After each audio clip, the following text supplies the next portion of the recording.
Good afternoon. It's the 11th of June. You're tuned into Arirang News, coming to you live from Seoul. I'm Kwon Jang-ho, and it's good to have you with us. In 18 hours, for the first time in history, a North Korean leader will meet with a sitting US president. It's being called the summit of the century by some, and perhaps showing how seriously Kim Jong-un and Donald Trump are taking it. Both arrived in Singapore 2 days early. However, negotiations between the two sides seem to be continuing until the last minute, with further working-level talks taking place today. Is a deal in place, and what will it look like? We'll try to answer those questions and further preview the historic summit with our expert guest later. But first, we head over to our news centre, where Devin Whiting brings us the latest updates. Devin? Yes, hi, Jang-ho. We're all closely watching Singapore, and as you said, negotiations appear to be still ongoing. Sources providing some interesting views into those final preparations. And President Trump tweeted a couple of hours ago that it's great to be in Singapore and that excitement is in the air. That certainly seems to be the case. Our Ji-won is standing by in Singapore at the International Media Center as part of our special summit coverage team. Let's go to her now for the latest. Ji-won, what do you have for us? Devin, the U.S. President Donald Trump sat down at noon with the Singaporean Prime Minister Lee Hsien Loong at the Istana, the presidential residence. The two leaders met for about 2 hours, during which they also had a working lunch. Now, we also saw Secretary of State Mike Pompeo, National Security Advisor John Bolton, and White House Chief of Staff John Kelly among the delegates accompanying Trump. Now, we'll make sure to update you on the details of that meeting once we find out more.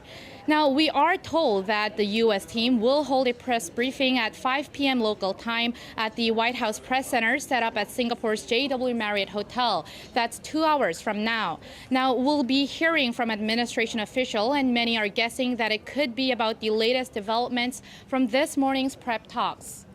Right, Ji-won, the prep talks, those are between high-level officials from Pyongyang and Washington getting ready for the main event. Can you tell us more about those talks?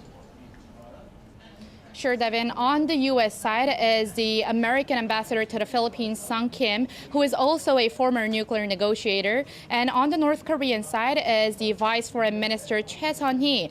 The two met for less than 2 hours this morning at the Ritz-Carlton Hotel. Neither of them spoke to reporters, but they are believed to have put the final touches on the agenda for tomorrow's summit. Now, these two were at the forefront of recent negotiations at the inter-Korean border village of Panmunjom, where they met 6 times to discuss the agenda. The discussions seem to have hinged on the notion of North Korea's complete, verifiable, irreversible denuclearization, or CVID. Unnamed sources say the U.S. seeks to get a commitment from the North to CVID in writing, but Pyongyang is protesting strongly against the phrase because it sees it as portraying the regime as a defeated country. And so the point to watch out for is whether the U.S. will, in exchange, give North Korea a complete, verifiable, and irreversible guarantee of its security. Many experts also say the discussion of a front-loaded approach is likely to have taken place. The front-loaded agreement is where the North will have to first give up all its ready-made nuclear weapons and intercontinental ballistic missile. Now, that is the latest we have on the summit. But to tell you more on the general preparations being made, the South Korean Media Center has opened today in Singapore, and we'll have an official briefing there from the government later today. We'll be back for more updates later. Okay, we'll be looking forward to that. Thank you, Ji-won, reporting live from Singapore there. Now, there might be yet another meeting between President Trump and Kim Jong-un not long after this one, and it could be in Pyongyang. According to South Korean daily Joongang Ilbo, citing a local source in Singapore, Kim Jong-un has invited President Trump to North Korea for a second summit next month. The source says that the two leaders are looking to discuss denuclearization in general at the Singapore summit and the details in Pyongyang. If the second summit does go ahead, the same source says there could be yet another one in Washington, D.C. in September. And President Trump is reportedly open to setting up an American embassy in North Korea. U.S.-based news website Axios cites sources familiar with preparations for the Singapore summit, who says it's one of the many topics that could be discussed at the meeting. Talk of a U.S. embassy in Pyongyang, it says, has been part of working-level discussions held by the two sides about establishing formal diplomatic relations. A source close to the White House, however, said such a move would depend on what President Trump gets in return, and for an embassy in the North, denuclearization would have to be underway. Meanwhile, countries near the Korean peninsula are watching the events in Singapore closely. China, of course, is the North's main ally and trading partner, one of the few that it has. Russia has been reaching out to Pyongyang as well, and Japan has sent several high-level officials to Singapore to stay abreast of what's happening there. Park Ji-won explains. Ahead of the historic summit between Pyongyang and Washington, China seems to be maintaining its long-held special influence over North Korea. The Chinese government has offered North Korean leader Kim Jong-un a special jet for him and his personal entourage to travel to Singapore. The jet, equipped with secure satellite communications, has been used by top Chinese government officials, including President Xi Jinping and his personal aides, when traveling abroad. China will be looking to play a significant role in the current situation with North Korea. China, as a main party of the issues of the Korean peninsula and a signing party of the armistice agreement, will continue to assume its appropriate role. Russia is also working to restore relations with Pyongyang. North Korea's state-run media reported earlier this month that North Korea and Russia have agreed to hold a bilateral summit later this year, commemorating the 70th anniversary of their establishment of diplomatic ties. Russia's foreign ministry conveyed its support for Pyongyang's will to denuclearize. Japan, meanwhile, is closely monitoring the situation surrounding the historic talks between Pyongyang and Washington by sending a delegation of senior officials to Singapore. The delegation, which includes the head of Japan's National Security Council, Shotaro Yachi, arrived in Singapore Sunday and is tasked with gathering information on the results of the talks. It is paramount that we urge the U.S. to push for a complete resolution of the North nuclear and missile issues, as well as abductee issues. With the Korean Peninsula's neighbors closely watching the summit, the international power dynamics in the region could soon change based on the result of the summit talks. Park Ji-won, Arirang News. People living in Singapore seem to be pleased with all the attention their country is getting and are proud of the role it's playing in this historic meeting. Oh Jung-hee is part of Arirang's special coverage team for the summit, and she files this report from Singapore. The eyes of the world are fixed on the Southeast Asian city-state of Singapore, half nervous, half excited. Among those looking forward to the summit, amid the pressure and maxed-out security, are regular Singaporean citizens. I think this is going to be a very big event, as two major countries are here in Singapore, major hits. I think we are quite glad that it's being chosen. Because we are such a small country, this actually is a good exposure for us to be known to the world. Singapore had long been considered the summit's most likely location due to its political and economic neutrality concerning Pyongyang and Washington. Also, the city-state has plenty of experience holding major international events like the annual Asia Security Summit. In 2015, it hosted the first summit talks between Chinese President Xi Jinping and Taiwan's then-President Ma Ying-jeou. As the venue for another historic meeting, Singaporeans hope the summit brings about meaningful results. It's a great opportunity for those two of them to come here for the meeting. And we Singaporeans, we will support both of them have a good settlement. Eventually, we wish that they will open house for the world, and we have a peaceful talk and for the world peace. What's drawing the most attention is what the first encounter will be like when the two unconventional leaders of North Korea and the U.S. meet face to face. We will be able to see that coming together with our own eyes in less than a day from now. Oh Jung-hee, Arirang News, Singapore. I'm Devin Whiting, and those are your news headlines for this hour.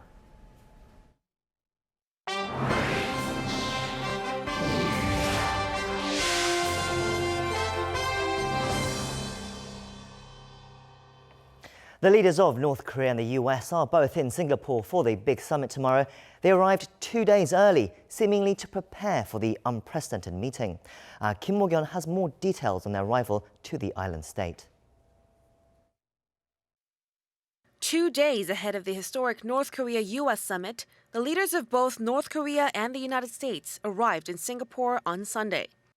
North Korean leader Kim Jong-un arrived at Changi International Airport at around 2:30 p.m. local time on a private Chinese jet from North Korea. After he was welcomed by Singaporean Foreign Minister Vivian Balakrishnan, he headed straight to his hotel, the St. Regis. Together with him were Vice Chairman of the ruling Workers' Party Central Committee Kim Young-chul, Pyongyang's Minister of Foreign Affairs Lee Yong-ho, and his own sister Kim Yo-jang. In the evening, Kim Jong-un spoke with Singaporean Prime Minister Lee Hsien-loong at Istana, the official office of the President of Singapore. Singapore's Foreign Affairs Ministry said that Kim thanked his Singaporean counterpart for hosting the summit, and Lee praised Kim and Trump for their, quote, bold and admirable decision and wished for the success of the summit and for a peaceful Korean peninsula. U.S. President Donald Trump left Canada on Saturday on Air Force One after attending the G7 meeting. At around 8:30 in the evening, some 6 hours after Kim landed, Trump touched down at Singapore's Paya Lebar Air Base, and he too was greeted by Balakrishnan.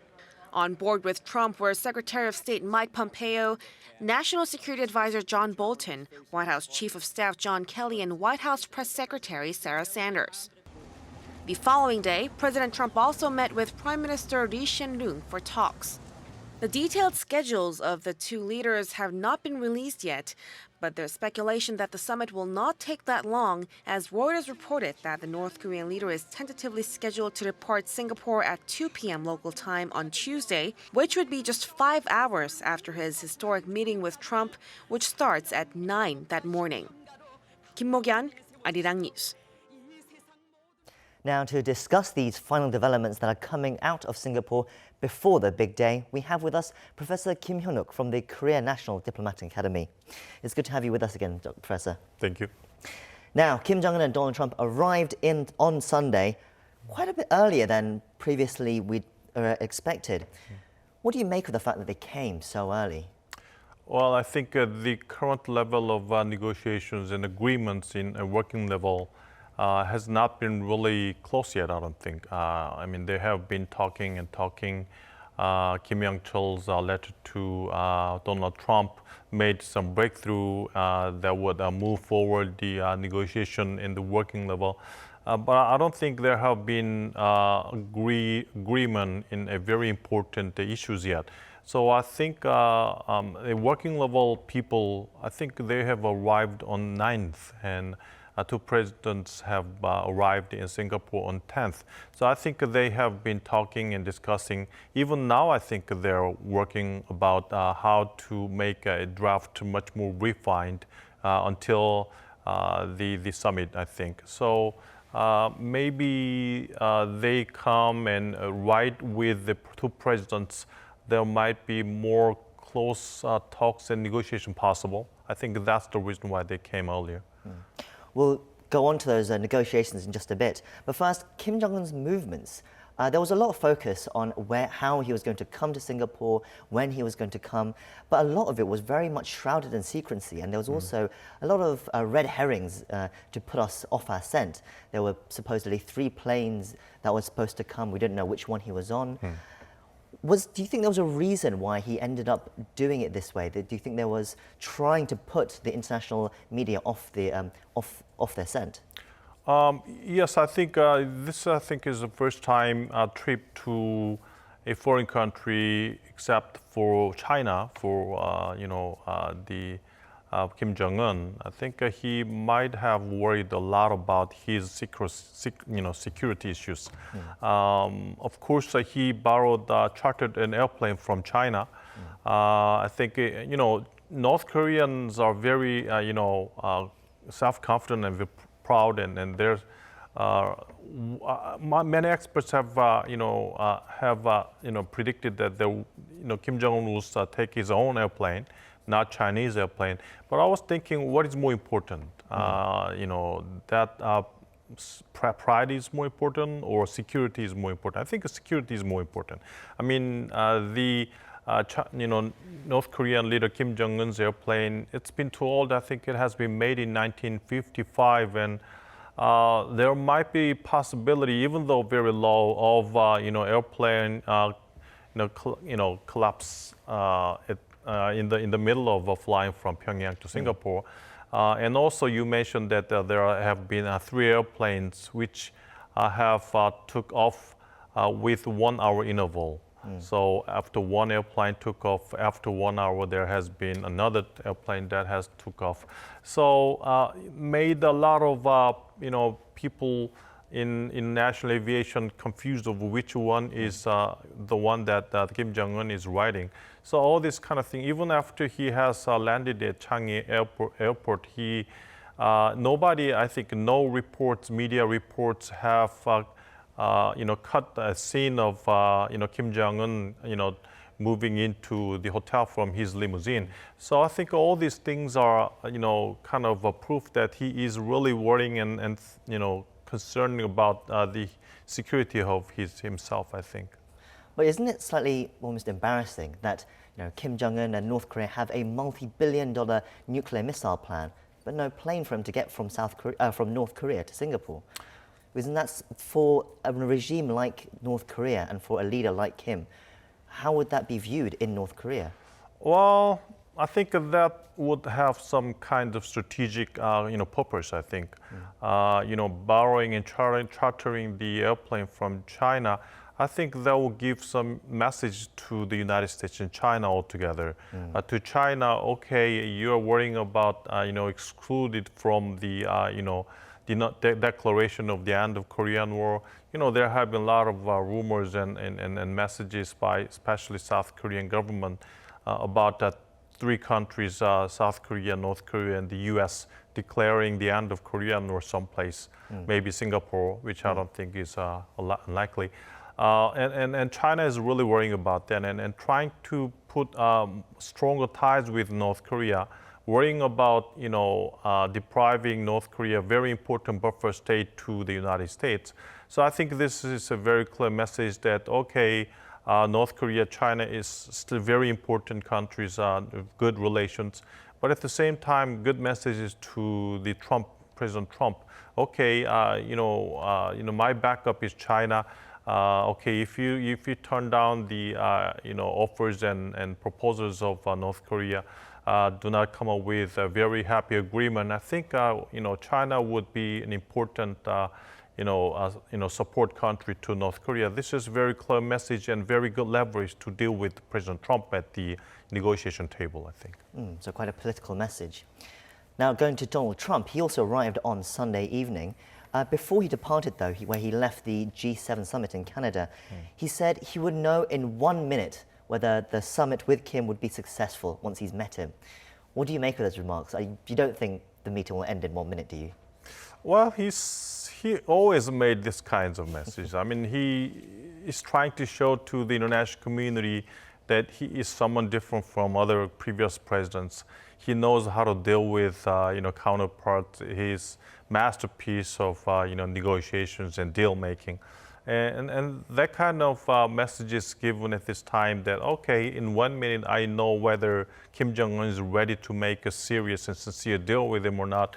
Kind of, messages to Kim Jong-un himself. Okay, if you're not serious, I will definitely know that. I will kick out of, move out of the negotiation table. So, be serious about a sincere deal. Kind of, message to, Kim Jong-un, I think. North Korean state media reported on Kim's arrival in Singapore. Now, it was quite a surprise for many reasons. I mean, one of them being because North Korean media normally reports on summits like this after they finished. And they also showed that the plane he was on was Chinese. There was a big Chinese flag on the plane, which you could clearly see on the front page. What do you read from this, North Korean media, that they want to let people know about this summit? Yes, this is a very exceptional messages. At Rodong newspaper and Central News TV of North Korea, there have been reports about Kim Jong-un, having a summit meeting with President Trump in Singapore. Usually when he meets a leader of China in somewhere, Beijing or Dalian, until he comes back to North Korea, there have been no reports from North Korean media. But this time, he just departed from Pyongyang and there came out the media inside North Korea. Very exceptional. I think he's trying to make this a very formal and open policy inside North Korea. He's going out to Singapore to have a talk with Trump about denuclearization, but at the same time to receive a regime guarantee from President Trump. I think he's making very clear that his policy has changed. But at the same time, he's making it very open that, okay, now he's taking a, Air China, which is Chinese airplane chartered by North Korea, which I think might be a shame for North Korean leaders. If Kim Jong-il and Kim Il-sung chartered airplane from China, I don't think he would have reported domestically. It's a shame for the leader of North Korea. But I think he's trying to be open. He's trying to be a normal leader and making North Korea a normal country. I think his stance looking at the international community and also people in North Korea is changing. So working level talks between the two sides, North Korea and the US, carried out today involving Sung King on the US side and Choi Son-hee on the North Korean side, like they've been doing over the last few weeks in Panmunjom. Now, having a meeting before the day of the summit, though, doesn't that suggest that they're still perhaps not ready and that they're still trying to make the details of the deal, putting it all together? I mean, how do you view the situation? Yes, you're right. I don't think two countries have come up with very key issues yet. The gap is still there. Some of the important issues and agenda, I think, would be the CVID issue. I mean, the President Trump made it clear repeatedly that CVID is the objective of Trump's North Korea policies. And inside the United States, if we repeal the CVID, the aftermath would be very tremendous. So he have to go for it. There will be no change in his objective. And that's something that North Korea is not happy to accept. I mean, CVID, very tough term. First, the verification itself is very tough. The US experts and IAEA experts would go into North Korean territory. They open all the facilities to check out whether North Korean scientists are developing any materials or weapons there. Opening up whatever they are asking to open is a very shameful, behavior and response from North Korean perspective. And also, secondly, irreversible. Irreversible means that, completely removing all the assets and technologies that enables North Korea to develop nuclear weapons, including scientists and people and everything. So that, I think, it would be very shameful thing for North Korea. I mean, North Korean scientists should move to foreign countries, including the United States. They have to go there. Maybe they can work there as a scientist or for some other jobs they would have to take. That's really nonsense from the North Korean perspective. I think that's the foremost important agenda they have to narrow the gap with. There's so much to talk about, but we're already running out of time. But the big day is finally upon us. Professor, give us your final thoughts going into tomorrow, going into this day. What do you think could happen? What could go wrong? And what would you like to say now? I don't think they would not have a very complete agreement about the denuclearization and regime guarantee issues. But anyhow, they will come up with an agreement. And also at the same time, they will try to come up with second or third summits. On the pathways, I think they would narrow the gap and make the agreement more and more complete, and trying to deepen the relationship between US and North Korea. They have already exchanged their views that what is more important is to make a trust upon each other. Much bigger and bigger trust is something that they need. So I think that's an important thing, that taking a first step tomorrow. Well, thank you for coming in today, and thank you for your insights as always. And we look forward to discussing this in more detail once the results of the summit come out. Okay, thank you very much. The North Korea-U.S. summit is just hours away now, and we here at Arirang News will be providing special live coverage of the event starting from 7 a.m. Korea time. We'll bring you all the breaking news, live updates and expert analysis of everything coming out of Singapore, so do tune in throughout the day on Tuesday and into Wednesday as well. Thank you for watching and hope you do join us later. Goodbye.